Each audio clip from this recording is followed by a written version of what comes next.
Good morning everyone. आज हम पढ़ेंगे मैथ्स एनालिसिस के टाइप 1, टाइप 2, टाइप 3, टाइप 4। आप लोगों ने मेरे पिछले वीडियो में देखा होगा केवीएल क्या होता है, केसीएल क्या होता है, वो लॉ को मैंने पूरा समझाया है। ठीक है, तो मैथ्स एनालिसिस में हम क्या करेंगे, केवीएल को ही पढ़ेंगे। ठीक है, तो पहला है टाइप 1। इस टाइप 1 में क्या देखते हैं,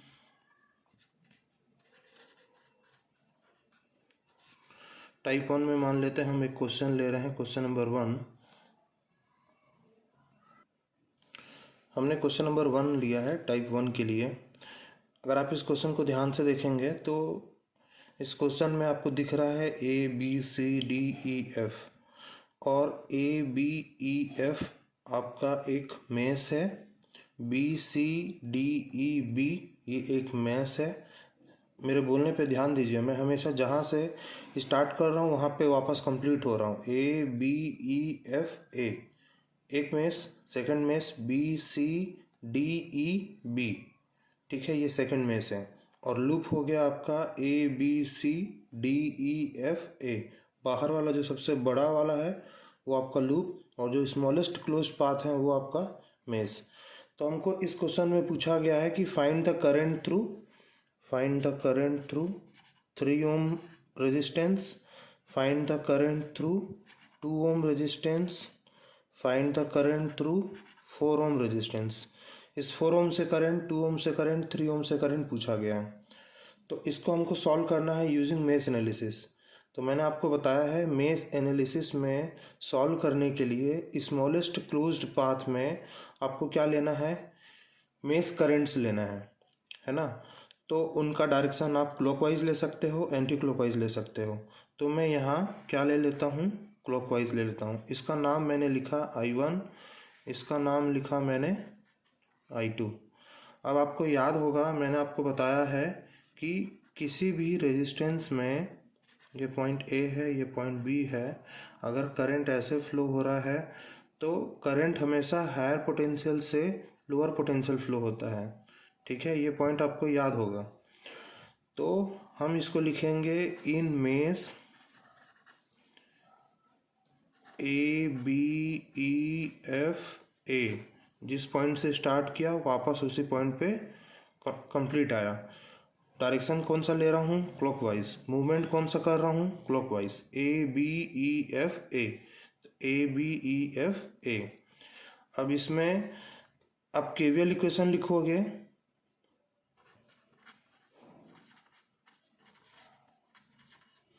तो आपको क्या मिलेगा, ए से स्टार्ट कीजिए, कभी भी एलिमेंट से स्टार्ट मत करना।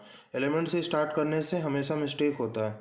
तो आप कोई भी पॉइंट से स्टार्ट कीजिए। ए से स्टार्ट किए तो ए से बी कुछ नहीं है। फिर उसके बाद बी से जब आप ई आओगे तो ध्यान से सुनिएगा मेरी बात को, गलती नहीं होनी चाहिए। जब बी से आप ई आओगे तो आपको रेजिस्टेंस मिला 2, तो आपने लिखा रेजिस्टेंस 2। आप किस मेश की बात कर रहे हैं, इस मेश की बात कर रहे हैं, यानी कि इस करंट की बात कर रहे हैं। तो इस करंट के अकॉर्डिंग आपका जो डायरेक्शन है वो क्या है, ये प्लस है और ये माइनस है। तो आपका कौन सा साइन ले रहे हो, मैं बाद वाले साइन को ले रहा हूँ। कौन सा साइन को ले रहा हूँ, बाद वाले साइन को ले रहा हूँ। तो मैं बाद वाले साइन को अगर लेता हूँ तो मुझे क्या मिलेगा, प्लस से माइनस यानी कि माइनस, रेजिस्टेंस की वैल्यू 2, करंट एक I1, यहाँ से एक I1 और I2 अपोजिट में, I2 अपोजिट में। तो आप इसको लिखोगे I1 माइनस I2। जिनको नहीं समझ में आ रहा है दोबारा से एक बार वीडियो को पॉज करके रिपीट करके देखिए, आपको समझ आ जाएगा। इस 2 ओम में मैं इस वाले को देख रहा हूँ, इस मेश को, और इसी करंट को देख रहा हूँ। तो जब मैं इस पॉइंट से इस पॉइंट आऊँगा तो मेरा बनेगा डिक्रीज इन पोटेंशियल, यानी कि प्लस से माइनस, और मैं बाद वाले साइन को ले रहा हूँ इसलिए मैंने माइनस लिखा।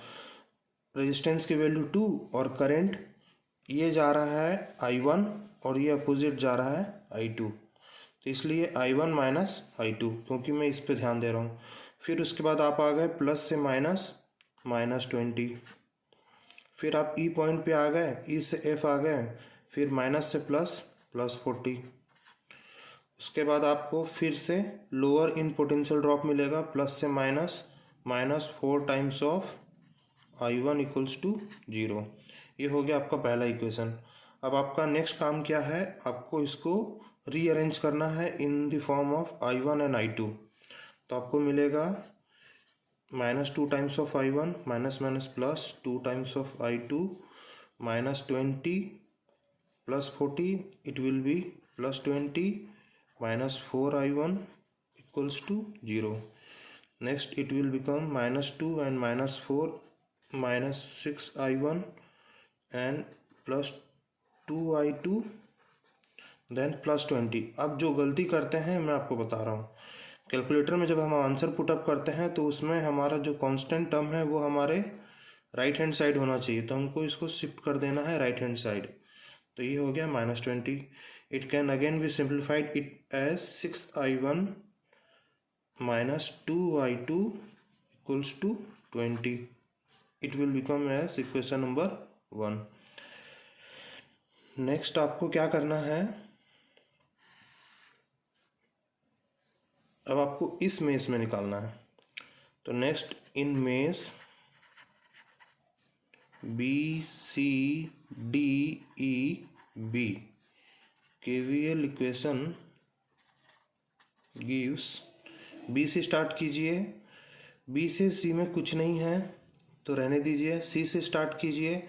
इस I2 के हिसाब से आपकी पोलैरिटी ध्यान दीजिए, इसमें बनेगा प्लस, इसमें बनेगा माइनस, तो ये हो जाएगा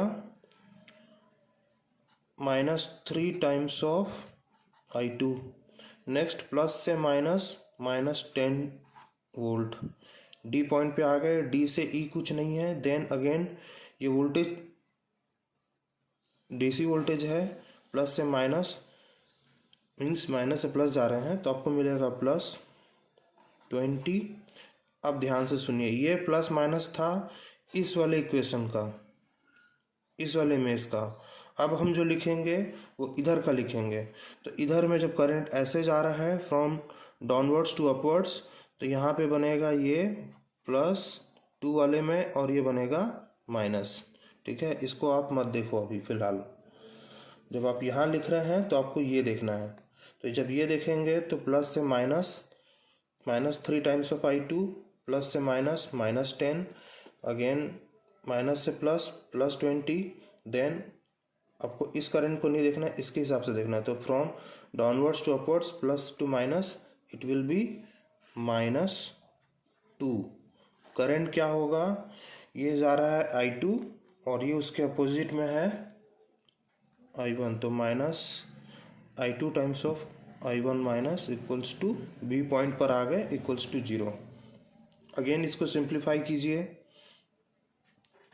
-3 times of I2 -2 I2 plus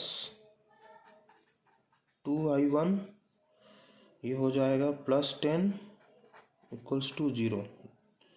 it is simplified 1 2 3 4 5, तो 1 2 3 4 5 इक्वल्स टू 0।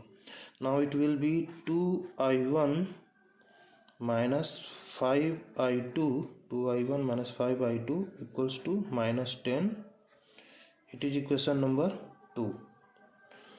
यहाँ पे क्या गलती होगा, आप I2 के कोफिशिएंट को पहले लिखोगे, I1 के कोफिशिएंट को बाद में लिखोगे, and next when you can put it in calculator आपका आंसर क्या हो जाएगा, गलत हो जाएगा, क्योंकि आपको I1 ही पहले रखना है, I2 ही पहले रखना है, जैसा आपने यहाँ रखा है। ठीक है, तो ये दोनों इक्वेशन आ गए। अगर आप इसको कैलकुलेटर में पुटअप करोगे तो आपको आंसर मिलेगा I1 इक्वल्स टू 60/13 एम्पियर और I2 मिलेगा आपको 50/13 एम्पियर। कैलकुलेटर में आपको पुट करना आता ही होगा। दो वेरिएबल के इक्वेशन निकालिए, उसमें 6 -2 और 20 पुट कीजिए, नेक्स्ट वाले में 2 -5 और -10 पुट कीजिए, आपको ये आंसर आ जाएगा। तो ये हो गया हमारा I1 और I2 निकल गया। अब हमको क्या पूछा गया है कि इस 3 ओम में करंट कितना जा रहा है। तो यहाँ पे देखिए 3 ओम में करंट कौन सा जा रहा है, सिर्फ I2। सो आपके आंसर्स हो जाएंगे I3 ओम में जो करंट जा रहा है दैट इज़ हमारा I2 जो आया है, यानी कि 50/13 एम्पियर। ये 50/13 कितना होगा?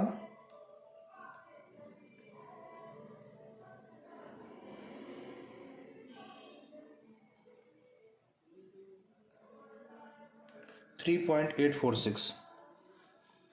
It will B 3.846 ampere. हमेशा याद रखिए पॉइंट डेसिमल के बाद 3 प्लेसेस तक आपको लिखना है।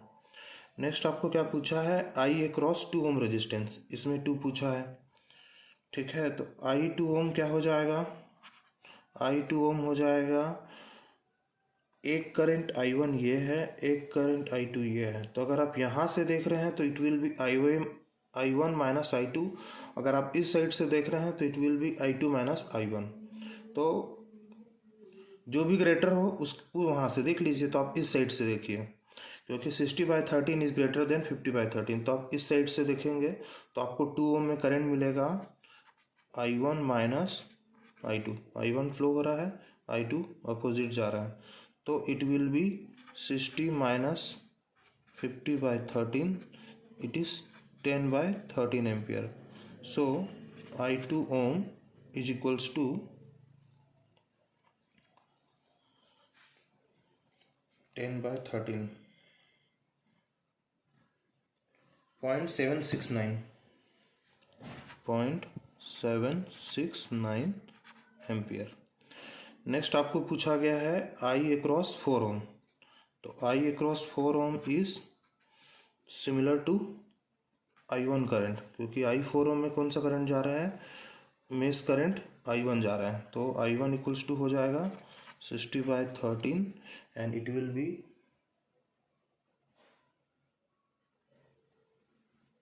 4.615 एम्पियर। तो ये एकदम सिंपल था। इस वाले मेस में जब कर रहे हैं तो आपको यहाँ की करंट ध्यान देना है, जब आप इस मेस पे करेंगे तो आपको यहाँ का मेस करंट को ध्यान देना है। सिंपल। फिर आपको जिस भी ब्रांच पे चाहिए होगा उस ब्रांच पे जो भी मेस करंट फ्लो हो रहा है उसको आप ले सकते हैं। ठीक है, नेक्स्ट लेते हैं हम टाइप 2। अब एक टाइप 2 के लिए हमने क्वेश्चन नंबर 2 लिया है। अगर आप इस क्वेश्चन को ध्यान से देखिएगा तो यहाँ पे क्या है, 3 मेस फॉर्म हो रहे हैं, 3 मेस फॉर्म हो रहे हैं, ABGHA, BCFGH, BCFGB, नेक्स्ट है CDEFC। तो हम सब में क्या ले लेते हैं? सब में हम लोग ले लेते हैं क्लॉकवाइज डायरेक्शन। क्या ले लेते हैं? क्लॉकवाइज मेस करंट ले लेते हैं। सब में क्लॉकवाइज मेस करंट ले लेते हैं। सो it will B I1, it will B I2, it will be I3। अब अगर मान लो हमको इसको मेस एनालिसिस से सॉल्व करना है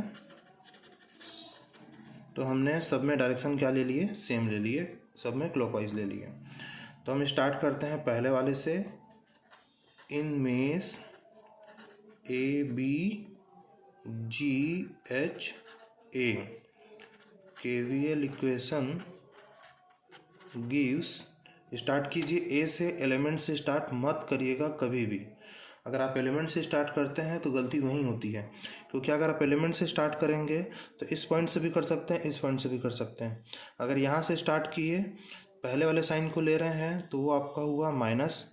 अगर आप यहाँ से स्टार्ट कर रहे हैं, पहले वाले साइन को ले रहे हैं तो वही आपका प्लस हो जाएगा। तो गलती हो जाती है, इसलिए आप क्या कीजिए, पॉइंट से स्टार्ट कीजिए।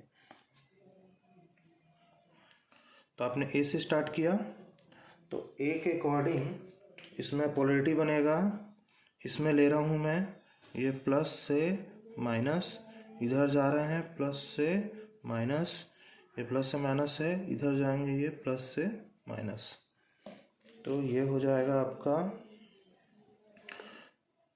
बाद वाले साइन को लेता हूँ मैं तो -4 टाइम्स ऑफ I1 प्लस से -4 टाइम्स ऑफ, एक करंट I1 है, एक करंट अपोजिट जा रहा है नीचे से ऊपर I2, तो I1 माइनस I2 हो जाएगा। क्योंकि मैं अभी यहाँ पे हूँ तो यहाँ से जब जाऊँगा तो मेरे को मिलेगा प्लस से माइनस माइनस, उसके बाद रेजिस्टेंस का वैल्यू R, उसके बाद करंट लिखना है। तो यहाँ से ये करंट जा रहा है I1 और I2 जा रहा है अपोजिट, तो 4 में 2 ठो करंट जा रहे हैं, तो I1 माइनस I2 हो जाएगा। देन प्लस से माइनस माइनस 20, इसमें करंट का मल्टीप्लिकेशन ज़रूरत नहीं है, ये ऑलरेडी वोल्टेज है। नेक्स्ट आप G पे आ गए, G से H आ गए, फिर यहाँ से आप जाएंगे तो -3 टाइम्स ऑफ आपको मिलेगा I1, वापस A पे आ गए इक्वल्स टू 0। इसको आप सिंप्लीफाई करेंगे, -4I1 तो इट विल बी -8I1 और -3I1 minus minus plus 4I2 और ये हो जाएगा 20 उस साइड। तो ये हो गया 1 2 3 4 5, 1 2 3 4 5, ठीक है। तो -8 और -3 it will be -11I1 plus 4I2 equals to 20, it will be your equation number 1। अब आप लिखिए in mesh BCFGB KVL equation gives, B से स्टार्ट कीजिए, इसमें बनेगा प्लस, इसमें बनेगा माइनस। मूवमेंट कैसे कर रहा हूँ मैं, क्लॉकवाइज, इसमें बनेगा प्लस, इसमें बनेगा माइनस। अब ये प्लस माइनस को भूल जाइए, वो उसका था, इस मेष का था। अब मैं यहाँ पर हूँ तो ये बनेगा प्लस, ये बनेगा माइनस। तो इन mesh BCFGB KVL equation gives, तो इट विल बी हो जाएगा माइनस साइन, बाद वाली साइन ले रहा हूँ, तो -2 टाइम्स ऑफ I2, प्लस से माइनस आऊँगा माइनस, रेजिस्टेंस की वैल्यू 6, करंट ये वाला देखना है तो उसके अपोजिट में I3 जा रहा है, तो I2 माइनस I3, तो -2 टाइम्स ऑफ I2 हो गया, प्लस से -6, ये वाले करंट के अकॉर्डिंग ये I2 और ये अपोजिट -I3 हो गया।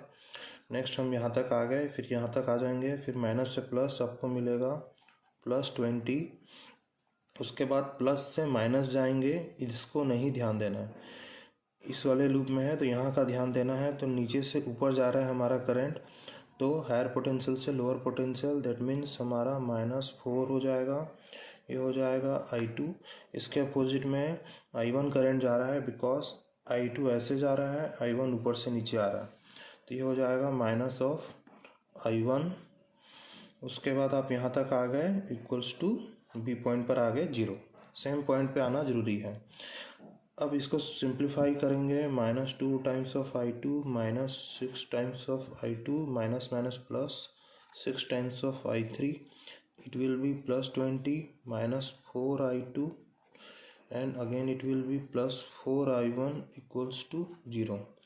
Next, collect all coefficients for I1. It will be only one, that is +4I1. Next, collect all coefficients of I2. -2I2 -4I2, it will be -6, and -6 it will be -12I2. -2 -4 -6 -6 and -6 -12I2. Next, I3 coefficient, 6 times of I3. Next, move the constant term into the right hand side. It will be -20. 1 2 3 4 5 6, all are done, so it will be equation number 2. Next, you have to write equation 3 in third mesh, so it will be in mesh CDEFC. KVL equation gives, start from point C, then it will be your plus point into the direction of current, ये हो जाएगा हमारा minus point, ये हमारा plus point, ये minus point है। Again आपको फिर इसको नहीं ध्यान देना है, इसके हिसाब से ध्यान देंगे तो ये हमारा प्लस होगा, करंट नीचे से ऊपर जा रहा है, ये हमारा माइनस होगा। So starting from point C, it will B -3 times of I3, plus से माइनस -30, यहाँ पे आ गए, नेक्स्ट यहाँ से यहाँ आ गए, फिर यहाँ से यहाँ बाद वाले साइन को लिया जा रहा है, सो it will B -6 times of current. आपका एक I3 है और एक I2 है, तो हम लिख रहे हैं यहाँ पे, so it will be I3 minus I2, यहाँ तक आ गए, equals to 0। Now break this bracket term, -30 -6I3 plus 6I2 equals to 0। Next 6I2 -6 and -3 is -9I3, constant term, right hand side, it will be your equation number 3rd। अब आपको दिख रहा होगा कि इसमें I1 I2 है, इसमें I1 I2 I3 है, इसमें I2 I3 है। तो 3 वाले में यही गलती होने का चांस है कि जब आप इसको कैलकुलेटर में पुट करेंगे तो यहाँ पे 0 टाइम्स ऑफ I3 नहीं कर रहे हैं। तो इसको हमको कैसे लिखना चाहिए, इसको हमको करेक्ट फॉर्मेट में लिखना चाहिए ऐसे, -11I1 plus 4 times of I2 plus 0 times of I3 equals to 20। ये हमारा हुआ इक्वेशन नंबर 1 करेक्ट वाला। नेक्स्ट हो जाएगा ये वाला हमारा 4I1 माइनस 12I2 फिर plus 6I3 equals to -20। It will be your equation number 2। Next third वाला हो जाएगा आपका 0 times of I1 plus 6 times of I2 minus 9 times of I3 equals to 30। ये हो जाएगा हमारा इक्वेशन नंबर 3। ठीक है, नेक्स्ट हमको क्या करना है, इन तीनों इक्वेशन को सॉल्व करना है। तो using mode,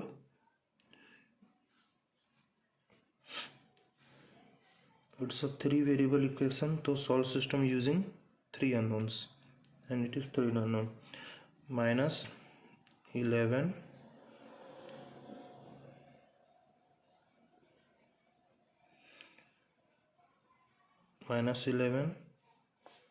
plus 4, then it is 0, next 20, 4I1 minus 12, 6I3 minus 20, next 0I1, 6I2 minus 9I3 and 30. So I1 comes out to be minus 2.222 ampere and I2 minus 1.111 ampere, I3 minus 4.074 ampere. इसका मतलब I1 current कितना flow हो रहा है, -2.22, I2 -1.11, I3 is -4.074। इस minus का क्या मतलब है मैं आपको बता रहा हूँ। अगर आप ये पूरा सॉल्व करने से पहले अगर आप सोर्स को देखोगे तो आपको दिख रहा है कि यहाँ से करंट आपका हमेशा कैसे जाएगा, ऐसे जाएगा।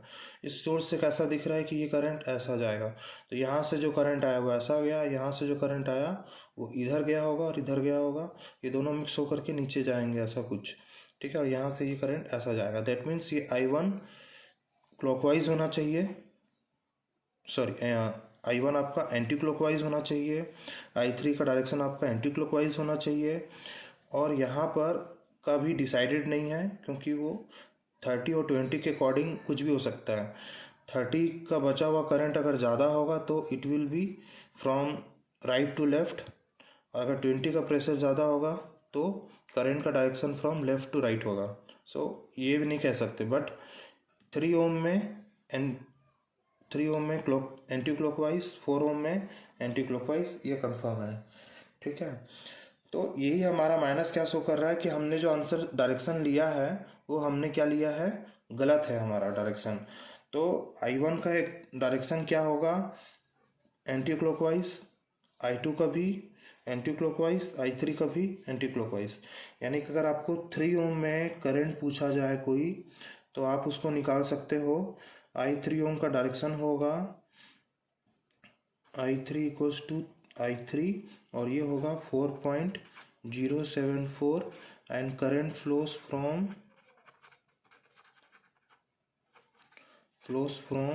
D to C। ये होगा इस 3 ओम में एक्चुअल डायरेक्शन ऑफ करंट। 2 ओम में अगर आपको कोई पूछे तो आपको मिल जाएगा I2 ओम इक्वल्स टू कितना हो जाएगा, सिर्फ एक करंट फ्लो हो रहा है एंड दैट इज I2। कितना आया है, नेगेटिव। दैट मीन्स ये एक्चुअल डायरेक्शन नहीं है, एक्चुअल डायरेक्शन है एंटी क्लॉकवाइज में। दैट मीन्स ये करंट का वैल्यू आया है 1.111 ampere and current flows from C to B। ठीक है, दैट मीन्स पॉजिटिव क्या है आपका, C से B में फ्लो हो रहा है।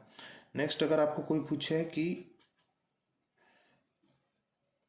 IAB में करंट कितना फ्लो हो रहा है, then it will be your I1 current, क्योंकि एक ही करंट है and direction will be from B to A। Positive direction क्या होगा, B से A, तो ये हो जाएगा आपका 2.222 ampere and current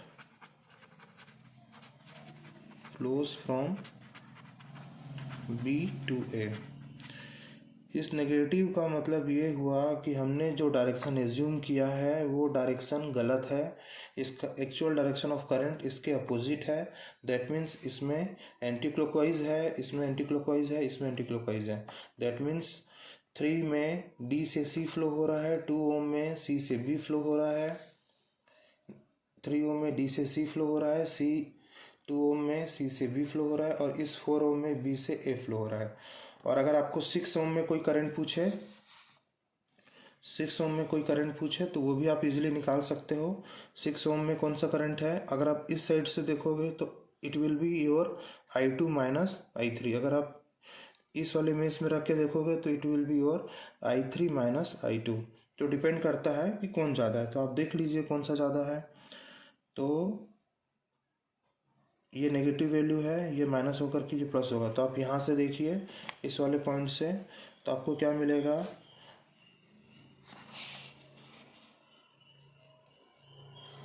I6 ohm is equals to I2 minus I3। आप इधर से देख लीजिए तो आपको I2 माइनस I3 मिलेगा।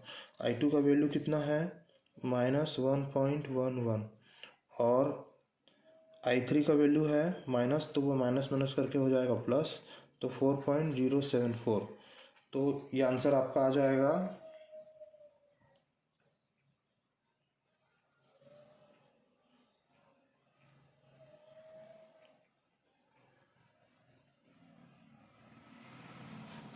ये आंसर आ जाएगा आपका 4.074 minus 1.111 2.963। So it will B 2.963।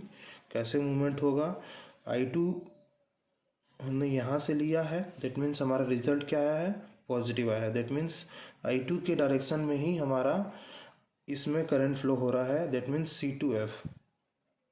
तो इसमें कितना हो रहा है, C to F फ्लो हो रहा है। तो ये हमने सब में करंट निकाल लिया यूजिंग मैश एनालिसिस। ये हो गया हमारे टाइप 2। पहले वाले में देखा हमने कि दो मैश थे। सेकेंड टाइप में हमने देखा कि 3 मैश थे।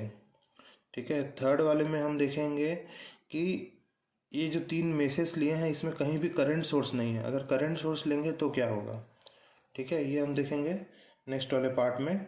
तो आगे भी है मेरे, अगर आप वीडियोस देख रहे हैं, पसंद कर रहे हैं तो चैनल को लाइक कीजिए, शेयर कीजिए, सब्सक्राइब कीजिए। ठीक है, मुझे आप लोगों की हेल्प की बहुत ज़रूरत है, तो चैनल को सब्सक्राइब कीजिए। तो आगे वाले वीडियो में हम देखेंगे कि जब हमारे मैसेज में करंट सोर्स आए तो हम उसको कैसे सॉल्व करते हैं। ठीक है, तो मिलते हैं नेक्स्ट वीडियो में।